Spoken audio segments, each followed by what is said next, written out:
So, good afternoon, everyone. I would like to recognize that the area we call the Fraser Valley Regional District has been home to Indigenous peoples for generations. There are 31 communities with reserve lands in the FERD's jurisdiction and as many as 69 groups with interests in the area. We honor our commitment to collaboration, inclusion, and reconciliation in our work here today and call to order the December 4th Electoral Area Services Committee meeting.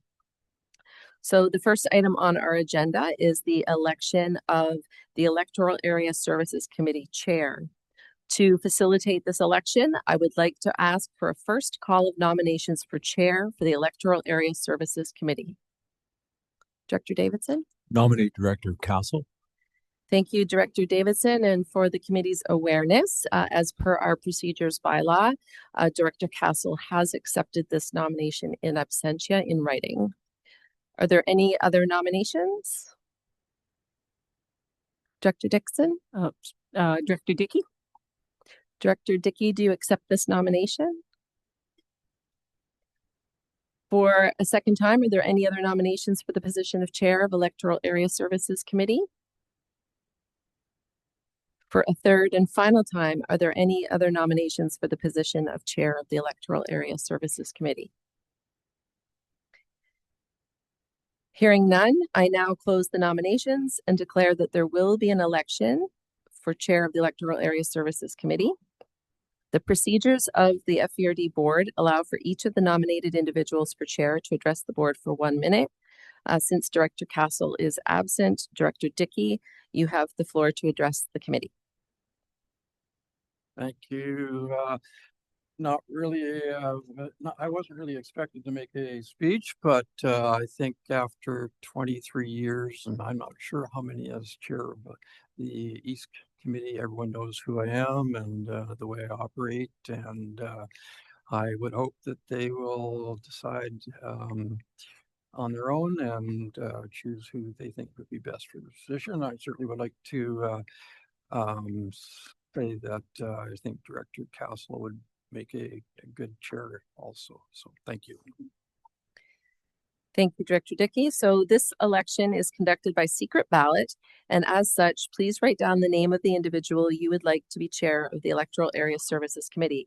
I've appointed Lauren Olenek and Beth Klein as election officials, and they will undertake the ballot count. Please put your ballot in the ballot box as it comes around.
Okay, so we have a tie. So the procedures bylaw requires us to recess for 10 minutes and we will reconvene at that time.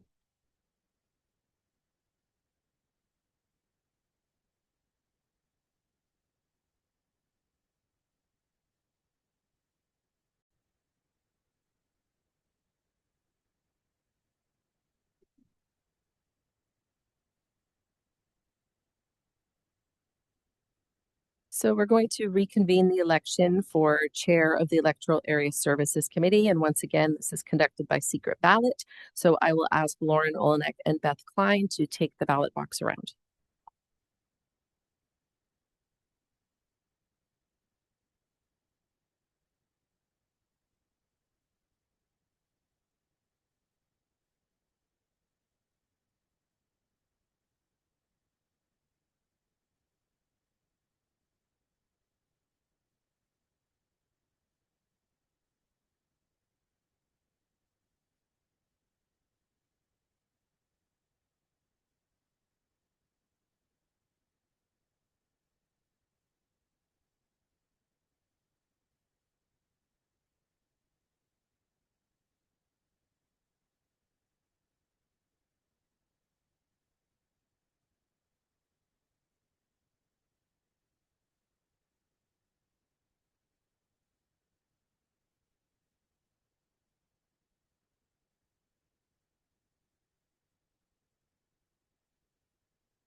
Okay, so I have to announce that we still have a tie for the position of chair.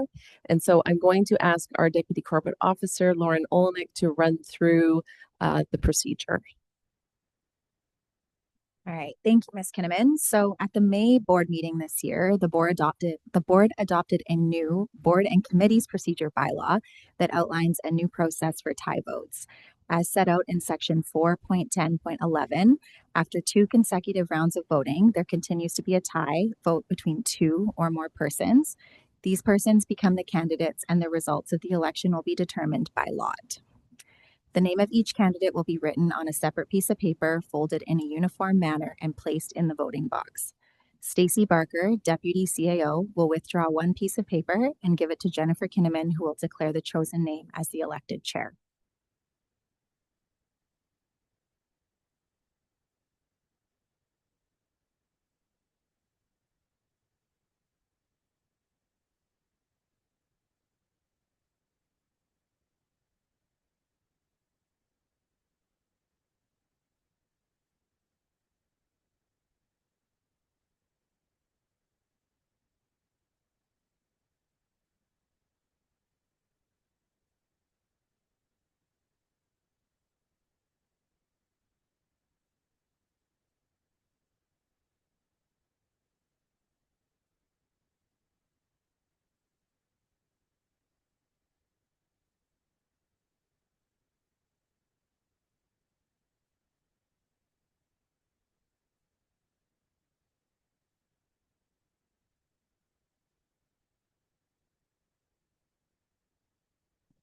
Okay, it is my pleasure to announce Director Castle as the elected chair for the Electoral Area Services Committee.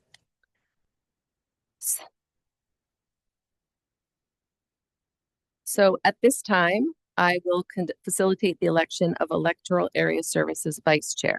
So I would like to ask for a first call of nominations for Vice Chair of the Electoral Area Services Committee. Director Davidson. Director Adamo. Director Adamo, do you accept this nomination? Sure, yes. Are there any other nominations? Director Dixon, would you like to be nominated? Director Dixon accepts this nomination. For a second time, are there any other nominations for the position of Vice Chair for the Electoral Area Services Committee? For a third and final time, are there any other nominations for the position of Vice Chair for the Electoral Area Services Committee? Hearing none, I now close the nominations and declare that there will be an election for Vice Chair of Electoral Area Services Committee.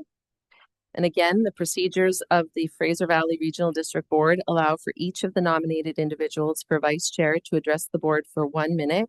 Director Adamo, you were nominated first. You have the floor.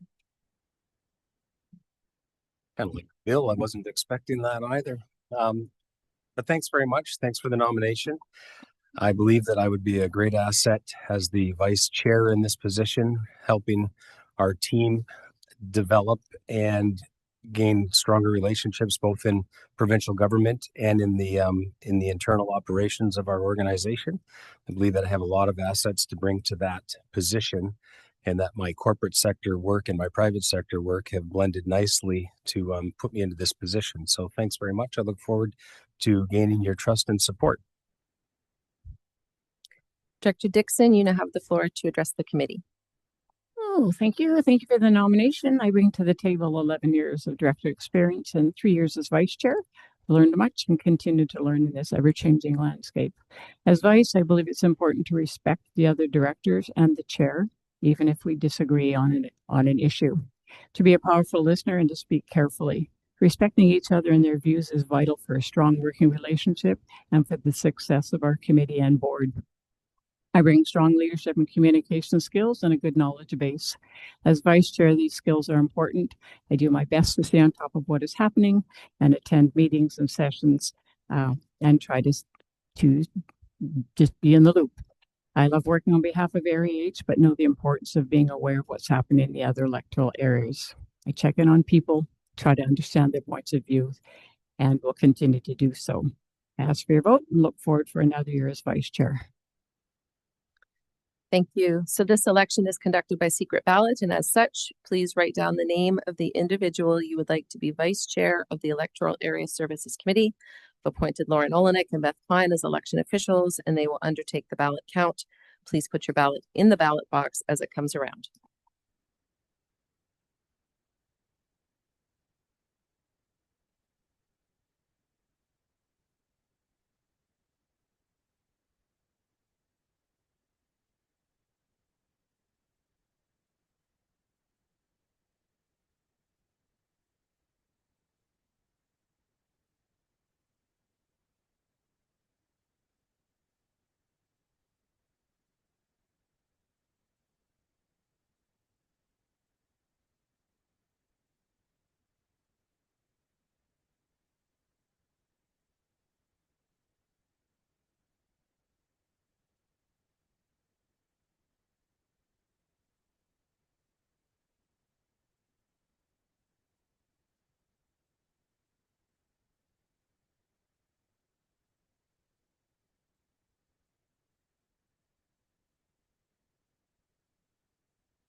It is my pleasure to announce Director Dixon as the elected Vice Chair for the Electoral Area Services Committee.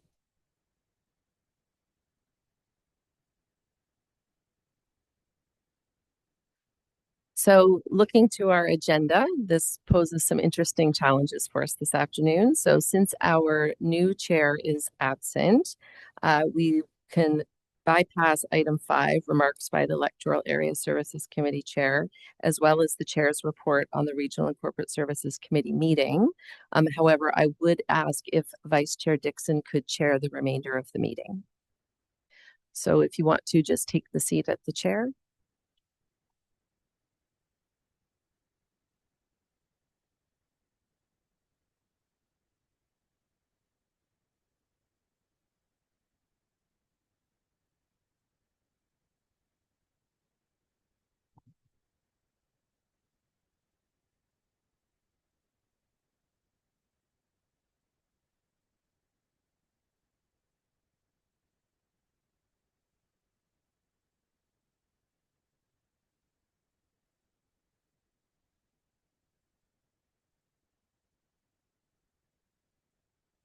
Okay. All Okay. right. Well, thank you, everyone. And I'm just going to turn this back over to the CAO. Thank you. Thank you. So item number 7, looking for approval of the agenda, addenda, and late items. So moved. Second. Mr. Demo, Director Makahonic. All those in favor? Opposed? Moved. Carried. Thank you. Item 8.1 is the draft Electoral Area Services Committee meeting minutes of November 13th, 2025. There is a motion for your consideration. A mover, please. Which one was that? Director Johnson. Second, Director Makahonic. Any discussion? No. All those in favor? Opposed? Carried. Thank you. Next is 9.1, which is the Fraser Valley Regional District Bylaw Offense Notice Enforcement Amendment Bylaw number 1808. There is a motion for your consideration. Anyone willing to move the motion? Second. Director Adamo, Director Dickey. Any discussion? Seeing none. All those in favor? Opposed? Carried. Thank you. 10.1 is an information item. It's the telecommunications tower policy. Staff are happy to answer any questions you have on this item. Great. Is there any questions or comments on this one? Director Adamo. Oh. Oh, okay. Not Director Adamo. Anyone else? Okay. Okay, so we'll Next move item, forward please. to 10.2, which is official community plan and zoning amendment application at 43940 Frost Road in Electoral Area H. I'd like to make a motion to defer the option 2, I think. I think there is a second option on this one. If, can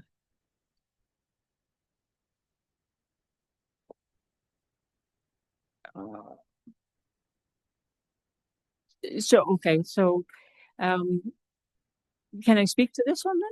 Is it? Well, it would be best if we got something on the floor. So I didn't hear what Director Dickey said. Is it you were making a referral?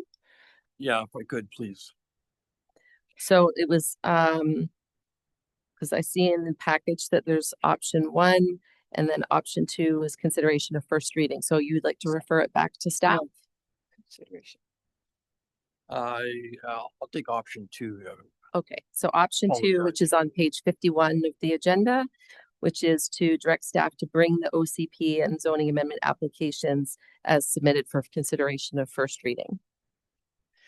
But motion seconder is Director Wardenberg. Since it's my area, I'm probably the only one that has any discussion on this. So I'd like to just go ahead. After careful thought about this, the purpose of asking for public input was so that the area, in particular the area directors, but also the other directors are able to determine the public sentiments with regard to the OCP and amendment. And to the rezoning, and the OCP amendment. As area director for the past 11 years, I feel I have a strong connection with the community and I'm aware of what they would and would not like to see in Area H. I regularly meet with Columbia Valley ratepayers, with cultus leaders, with cultus lake stewards, and I hear the same concerns over and over and over. It's grown immensely since our OCP was initially adopted. At that time, resort and lands were designated for the OCP, and those currently exist. People are telling me often about the excessive visitors at Cultus Lake, the pressure that's on the fragile ecosystem of Cultus Lake, as well as the concerns with traffic, emergency vehicles being able to get through in a timely manner. And the ability for people to drive safely. The largest concern is the evacuation and wildfire issues that exist already. And this is a huge concern in Area H, and one that I've heard for years. There's one road in, one road out. I know that all of you here have heard me express that.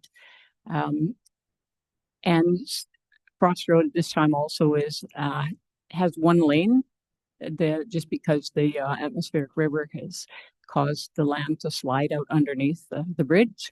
So that is already a relatively unsafe section.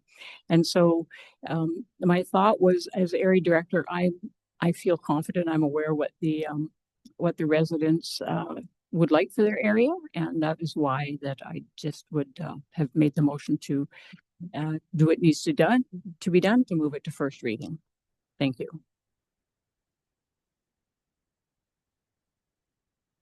Any other comments? Seeing none, all those in favor? Opposed? Motion carried. Next item, please. Item 10.3 is small scale multi-unit housing implementation and servicing review.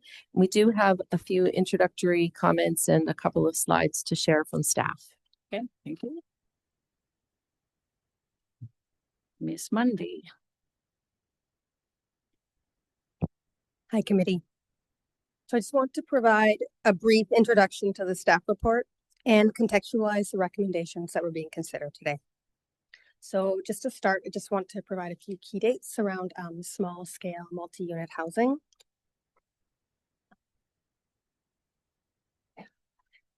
So it was in December 2023 that the province introduced changes to provincial legislation for SHMA, requiring us to allow a secondary suite and or an ADU on all parcels in the EAs that allow a single family dwelling. So in April 2024, we came to committee and board with a staff report that summarized these changes and really highlighted some of the key considerations that we needed to look at in the EAs while we're thinking about implementing SHMA housing. The initial provincial deadline to implement changes for SHMA and our zoning bylaw was June 2024. And FBRD applied for and received an extension to the end of December 2025 so that we could assess environmental and health risks that could be associated with the increased density related to the SHMA housing. So all of the work that we did as part of the urban systems report that's part of our agenda package is leading us up towards the December 31st deadline of this year to comply with provincially mandated zoning bylaw changes.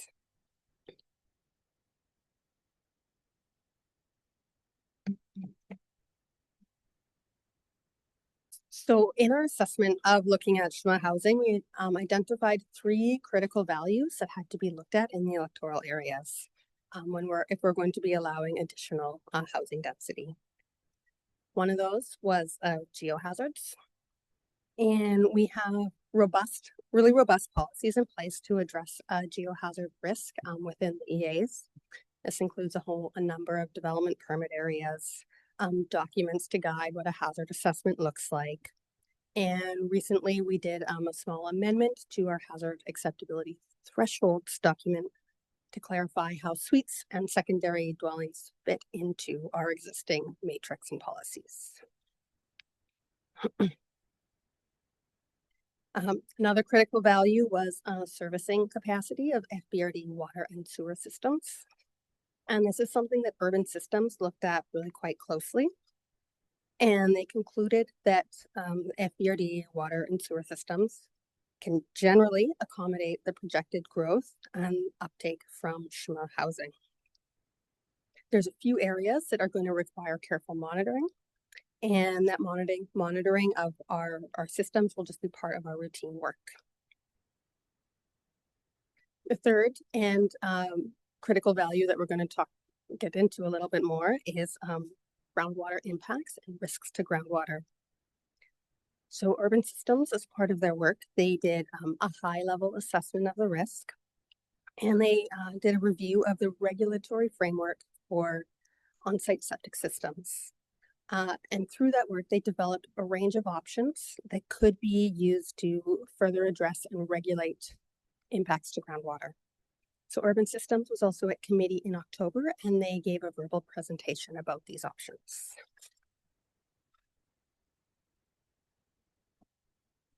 Now, these are the 6 options that Urban Systems presented to us. And not all of them are going to be desirable. Some of these options are likely to have very high resourcing or administrative costs, but they were included in the Urban Systems report to illustrate the range of options that were evaluated, especially in the beginning of our work when we weren't sure what the impact of SHMA might look like. So the options that are presented on the screen and in the staff report and in the Urban Systems report, they're color-coded with red representing options that may have a really high resource, administrative, or financial burden. There's an option in yellow that's somewhere in the middle, and there's 2 options on screen. Well, at the very bottom, they're supposed to be in green that represent options that are easier to implement. So for example, the very last option on this screen is status quo, where essentially we could carry on with allowing Fraser Health to administer review of septic filings.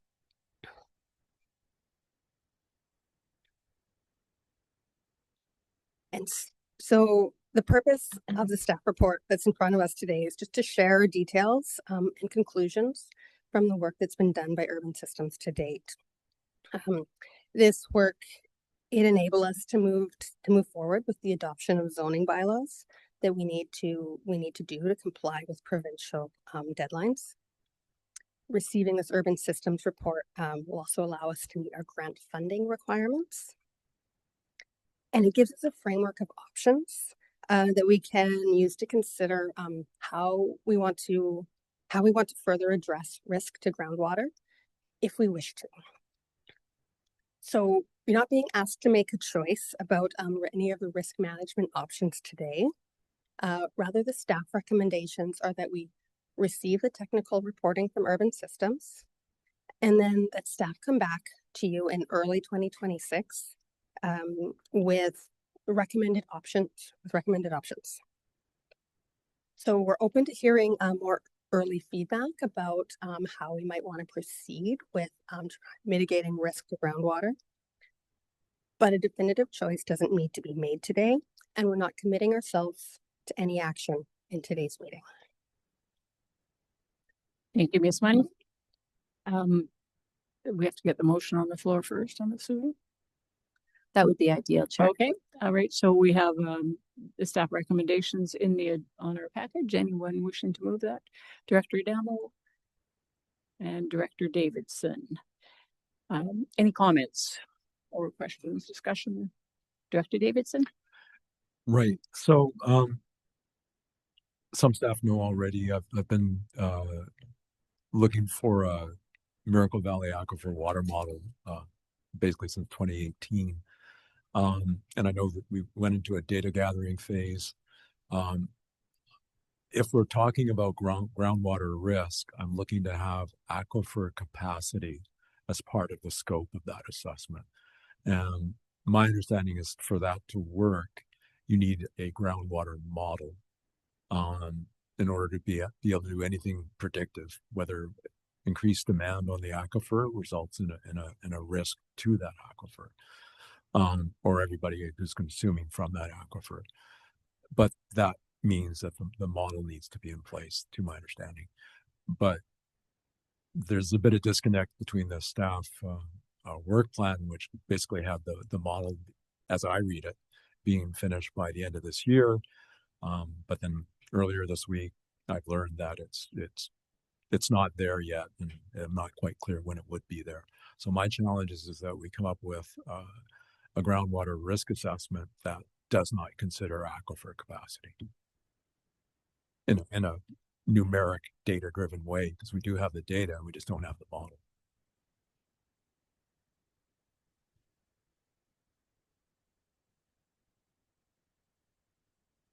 I think we'll just have our Deputy Director of Engineering and our Director of Planning weigh in on that one.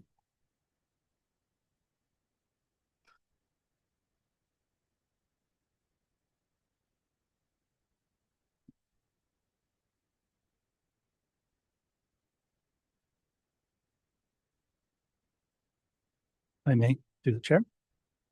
Yes, thank you. Would have been very, we would have been in a better position had we had a model, a groundwater model, to be able to assess the capacity of the aquifer to handle the sweeps that are required to be prevented. The model's not prepared at this point. One option may be to, we had envisioned coming back to the committee in February or March for further conversation about these 6 regulatory options that urban systems outlined. That conversation could be delayed until the groundwater model is complete, and then you'd have the benefit of the model and having some understanding that the model provides before you're considering those 6 options that urban systems outlined. Urban systems is outlining options if the board wants to regulate aspects of essentially secondary suites and the kind of impacts that they could have on groundwater. So if the EA directors would like to have the benefit of that model before they consider, we could amend our timeline for bringing back consideration of these regulatory options. I think there are some minor risks of doing that, but I think that the risks are modest. We're not anticipating a strong and sudden uptake in people coming to the building permit counter to develop suites in their existing homes. We expect a little bit of that, but we don't expect the volume of applicants to be particularly high, especially in Atzic Valley. So I don't think there'll be a flood of new suite development if we're delayed in considering regulation for, say, a 6-month period or a 5-month period or whatever it may be. I think the consequences of allowing suites now are likely to be low in that sense. Follow up, Director Davidson? Yeah, I was just going to say, like yourself, I don't anticipate anything happening quickly.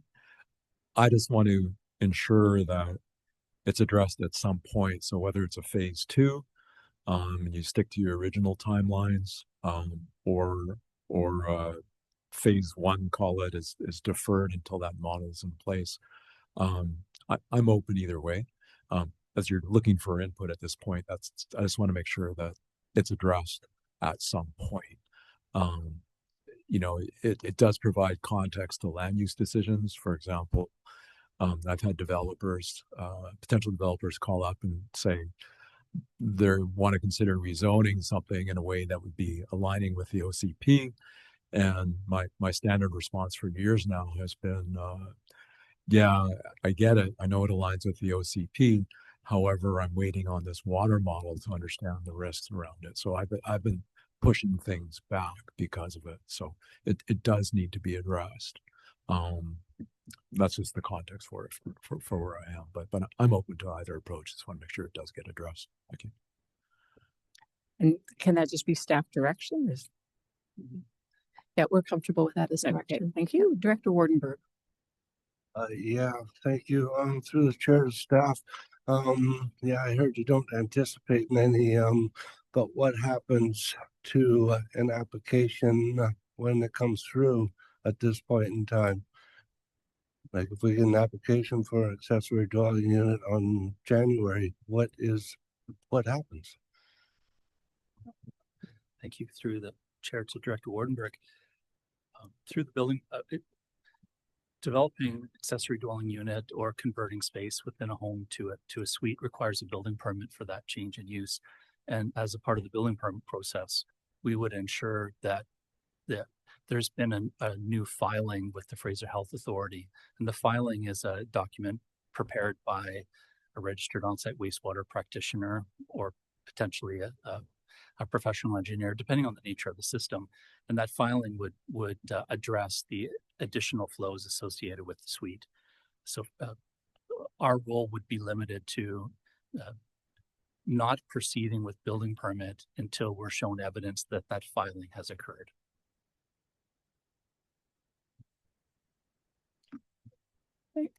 Thank you.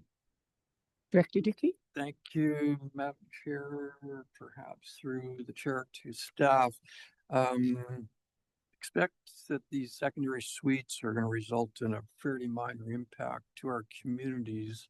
Some of the suggestions that the urban systems report would involve a big body of work by staff going forward, it would seem.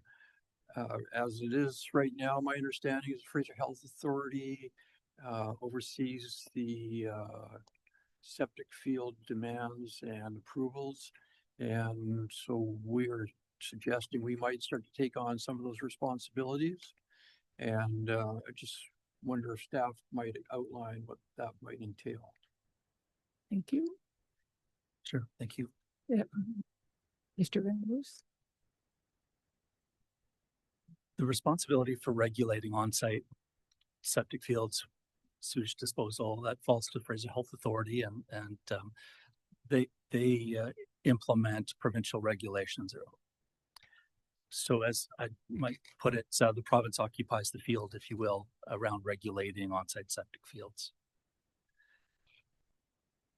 Now, it's certainly a viable option for the board not to get involved on the basis that the province is the fundamental authority and regulates septic fields. If on the other hand, the board has an opportunity to get involved, and if the board feels that there are risks that you wouldn't wish to accept associated with the development of suites, and those suites by adding additional flows into the ground, sewage flows into the ground, that's a risk that you're not willing to accept. And if you feel that there are gaps in the Fraser Health Authority process, there's an opportunity for the board to get involved in regulation. And Urban Systems has outlined a number of different options, and they really range. There's a variety of them. At the simple end, it might look like using powers that under the building regulation or a building bylaw to require more substantive review by a professional engineer to determine that the septic system that a new suite is going to connect to meets current standards for the amount of flows that it's going to receive. Or it could be more significant than that if the board so chooses. But I think there's a range of regulatory approaches the board could take, and certainly a viable option to do nothing, the status quo option, as Urban Systems put it, which is to leave regulation of on-site septic with the province and Fraser Health Authority. Thank you, Mr. Downs. Director Damo. Thanks. Through the chair to staff, first a comment. My confidence in Fraser Health's ability to do this job is extremely low based on my experience in the last 10 years in my own community. They've admitted that they're not capable, and nor do they have the person power to do the job in terms of inspections, and only respond if a complaint takes place. And yet hundreds in my area alone, hundreds of new developments have taken place under one engineer's stamp that says the septic system is perfect. This is the one that they've asked us to install. We've put in 127 of them, and there's not been one inspection for that. And yet it is now going to impact potentially on the aquifer system for a private water system, of which we also have no control. So I guess my question, if I'm asking a question, is at what stage do we, having the knowledge that we have based on what's being done, just continue to stand back and not take any responsibility to protect the new owners of these communities? Is it just a buyer beware, do your own thing and walk away, even though we can tell them that, hey, you should be a little more cautious about what you're doing? You don't really have it. There's nobody inspecting anything in your area. Is that a possibility? Obviously, you know where I'm talking about. The other areas are not applicable, but that particular one with the extended and significant growth is out of control. Mr. Danvers.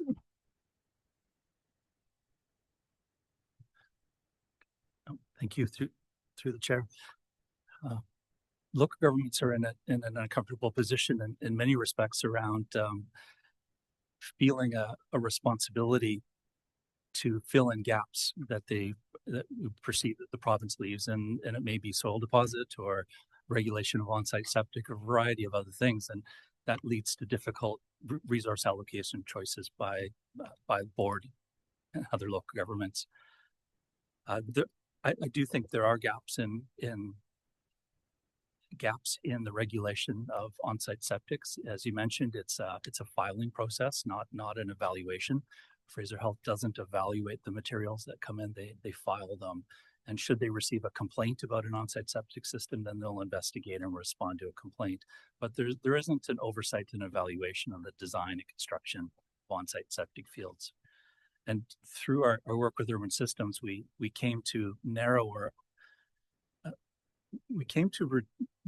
focus on risk when it comes to on-site septics and suites to instances where we have small lot development with a higher density of on-site septic fields, and the possibility that owners of existing homes on small lots may add a suite and connect the suite, of course, to an existing older septic field. And so we could have septic fields that are 15 years old or possibly older, with a relatively minimal review by a registered on-site wastewater technician, and then a filing with Fraser Health, and you could add potentially additional flows.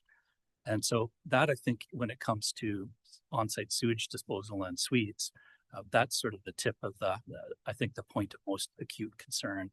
And if the board was interested in taking on a regulatory role, that's where staff would likely recommend our focus, is looking at that relatively narrow set of circumstances where we have these small lot existing developments, high concentration of septic fields.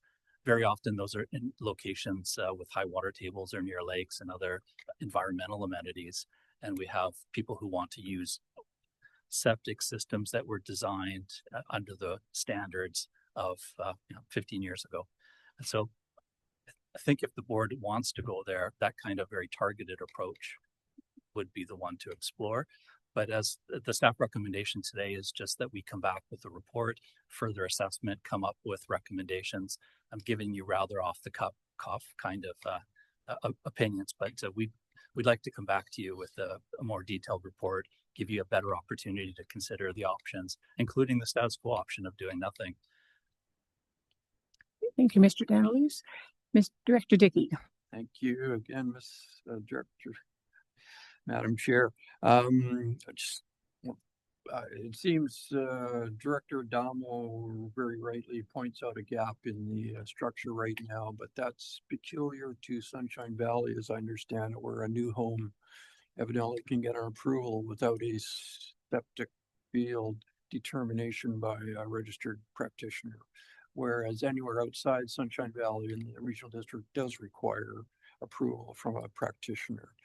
This, I think, what we're trying to determine today is how we're going to deal with these secondary suites, which the province has mandated we must allow. The report goes through a whole range of ways to address this. I think Mr. Danilus has pointed out that we need to choose from that. What would staff like the electoral areas directors to do in the way of formulating a direction forward Is there a timeline on that, or what way would you like us to handle that?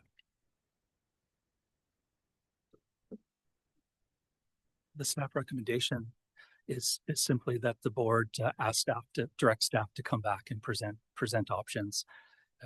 The staff rec doesn't imply a timing. Reflecting back on our previous conversation about water model for McConnell Creek. And so I think we would propose to come back to you with this discussion once that water model has been completed and you've had an opportunity to understand it and consider what it tells us about groundwater risks and capacities in McConnell Creek. And then we'd come back to you for further discussion about these options that would regulate, to consider whether the board would wish to regulate septic fields and groundwater risk, and if you do, what the best option might be. So I'm not sure what I'm hesitant to give you a specific timing, like a month that we would come back to you, because I don't have a strong understanding of what the timeline is to complete the water model, but I'm going to suggest that it's possibly mid next year. Okay, thank you, Mr. Daniels. Any further discussion on this subject? All right, all those in favor of the motion? Opposed? Motion carried. Could I have a pause, please? Sure. Because, I look over here to my left and I see that fabulous Director Stobart sitting there today, which I forgot to acknowledge because I wasn't expecting to be doing this. So welcome, Director Stobart, who's in for Director Castle. It's good to have you here. Thank you for joining us. And moving on. Moving to item 10.4, which is the Fraser Valley Regional District Zoning Amendment Bylaw number 1807 to revise definitions for farm uses. There is a motion for your consideration. All right. Is there anyone willing to move that? Director Stobart, Director Makahonic. Any discussion on that? Seeing none. All those in favor? Opposed? Motion carried. Item 10.5 is Stewards Logistics Inc. Towers Telecommunication Referral at 43241 Better Mountain Road in Electoral Area H. Director Makahonic, you willing to move that? Seconder, Director Adamo, any discussion? I have a question. So, Director Wardenberg? Yeah, one question. So if this goes back, this motion goes back with non-concurrence, what happens? Is the project does it stop, or what happens to this? If I may, through the chair, what we're anticipating would happen is that the proponent would follow the advice set out in the staff report, which is to re-refer the proposal, do a new mail-out notification to folks within the radius of the proposed cell tower site, share the new design information and collect feedback, and come back to the committee and the board once they've done that, and ask the board to reconsider whether they wish to provide concurrence at that point. Thank you, Mr. Daniels. Any other discussion? All those in favor of the motion? It's okay. Opposed? Motion carried. Next item, please. Item 10.6 is the Rural Transit Needs Assessment and Action Plan, project launch and update. It's an information item, but happy to discuss. Any questions or comments on that? No. Seeing none. Next item, please. Moving to 11.1, which is the FVRD Parks and Trails 2050 Plan 2025 User Survey. Again, an information item. Any questions or comments on that? Seeing none. Next item, please. 11.2, which is the Heritage Conservation Act Transformation Project Update. Also an information item, a topic that's been well discussed lately in your political circles, but happy to discuss more if you wish. Are there any comments on this or questions? It is definitely a timely item, so thank you for having it there, and thanks for the work on it so far. Moving on, looks like we're at reports by. Oh, sorry, I'm taking over your job now. Next item, please. That's quite okay. We can just move straight to item 14, which is reports by electoral area directors. All right, electoral area directors. We'll start over here with Director Johnson. Thank you, Chair. I don't have anything to report today. All right, thank you, Director Johnson. Director Adamo. Thanks very much. Just wanted to thank everyone that did come out and attend the Yale Ratepayers Annual Craft Fair. Another huge success and lots of fun out there. And just my annual PSA, if you're coming to the Upper Fraser Valley and you don't have snow tires, just turn around and go home. Our fire department in the Sunshine Valley had 3 call-outs this morning, all individuals that drove off the road in our morning snowstorm. So it's already begun. And there is a new Ministry of Transportation plan that started last week on the entire Hope Princeton corridor, which has placed a highway median in the center of all 4-lane roads. So if you're not familiar with that, if you've driven up Highway 5, which is the Coquihalla, there's a center median on all 4-lane highways. That has now been placed on the Hope Princeton all the way to Manning Park. So it's in construction throughout the entire winter, which is a little bizarre, but please be careful when you're going out that way. That's my PSA of the year, my annual one. Thanks. And thank you for that, Director Adamo. Always slow good to down. be reminded. Yeah, Director Wardenberg. Yeah, thank you. Just a quick report. I had a chance to meet with the MLA, Tony Luck, on an annual or semi-annual basis, and we had a good chat amongst the area directors, or come of their directors, and some staff from Kent and Hope, and yeah, it was very informative about the local issues. Also, tentatively, Southwest Mountain Ski Resort is supposed to open on December 20th, so watch out for that. If the snow cooperates, which it seems to be for Director Adamo, but we look forward to some snowfall in the next little bit. And I had a meeting with Tourism Harrison yesterday, and we had a Christmas dinner, and Merry Christmas, everyone. Thank you. Oh, thank you, Director Wardenberg. Director Dickey. That goes for me too. Thank you. Nothing to report. Okay, thank you, Director Dickey. Director McMahon. Oops, thank you. So the homeless stakeholder group is actually making some good traction, and happy to report that a very large abandoned RV that has been in the valley for about 15 years and has only been abandoned about the last year and a half has been removed, and Ministry of Transportation actually paid for it. So that was a real bonus for us. And I'll be going out tomorrow with NRO, and we're looking at 19 different sites. I've been working with Damian Gillis on getting everything ready. So I've got all my documents done, and he's just doing his editing of all the film. And I think we've got a name. I did the logo myself. So the next announcement will be actually the website direction and everything. We're really going to get it out there and really try to get some justice for the victims of the 2021 slides. And it's nice to see our local fire department out collecting food for the food bank, and they got 60 boxes of food, they report, and $1,000 in donations from our community. So that was great. And I'm looking forward to attending the Chilliwack Fish and Game Club dinner. I've been a member for a long time, and they've really been stepped up and been partners to us in working with the fire department and getting land and just providing meeting spaces for community things. And then I'm looking forward to going to the firefighters Christmas dinner and awards night, and then of course our own staff party. So no need to start a diet until probably after all of that, I'm thinking. So anyway, thank you. Thank you, Director Makahonic, and thanks for the work you're doing for your area, Director Davidson. Nothing for me. Thank you, Chair. Thank you, Director Stobart.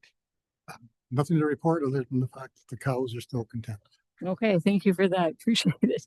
And for my report for Area H, I have just recently attended the Cults Lake Fire Department Awards night. They do theirs at their AGM, so I was pleased to be able to help honor 5 people for 5 and 10-year long-term service awards. We have the fire department for both Cultus Lake and Columbia Valley coming up. Tomorrow's Cultus Lake, I think, and next week. Columbia Valley is Monday, and Cultus Lake is next Thursday. And looking forward to Christmas in Columbia Valley, where the guy in the big red suit's coming on Saturday, the 13th at 2:30 to 4. So anyone is welcome to that. I attended to the class meeting for the cultist stewards, where they talked a lot about sort of what's going on with the lake and the invasive species, and just really working hard to try to find support beyond themselves to protect the health of the lake and look after it. And finally, oh no, not quite finally, I too wish everyone a Merry Christmas. I want to thank Director Dickey for all the years of service that he put in as chair. And again, this probably should have been done at the very beginning, but Director Dickey, I've certainly valued watching you in this chair seat and learning from you, and appreciate your calm approach where you listen and treat everybody fairly. And so I know it's a lot of extra time that you've put in, so thank you very much for your time and dedication. You did a great job. Thank you.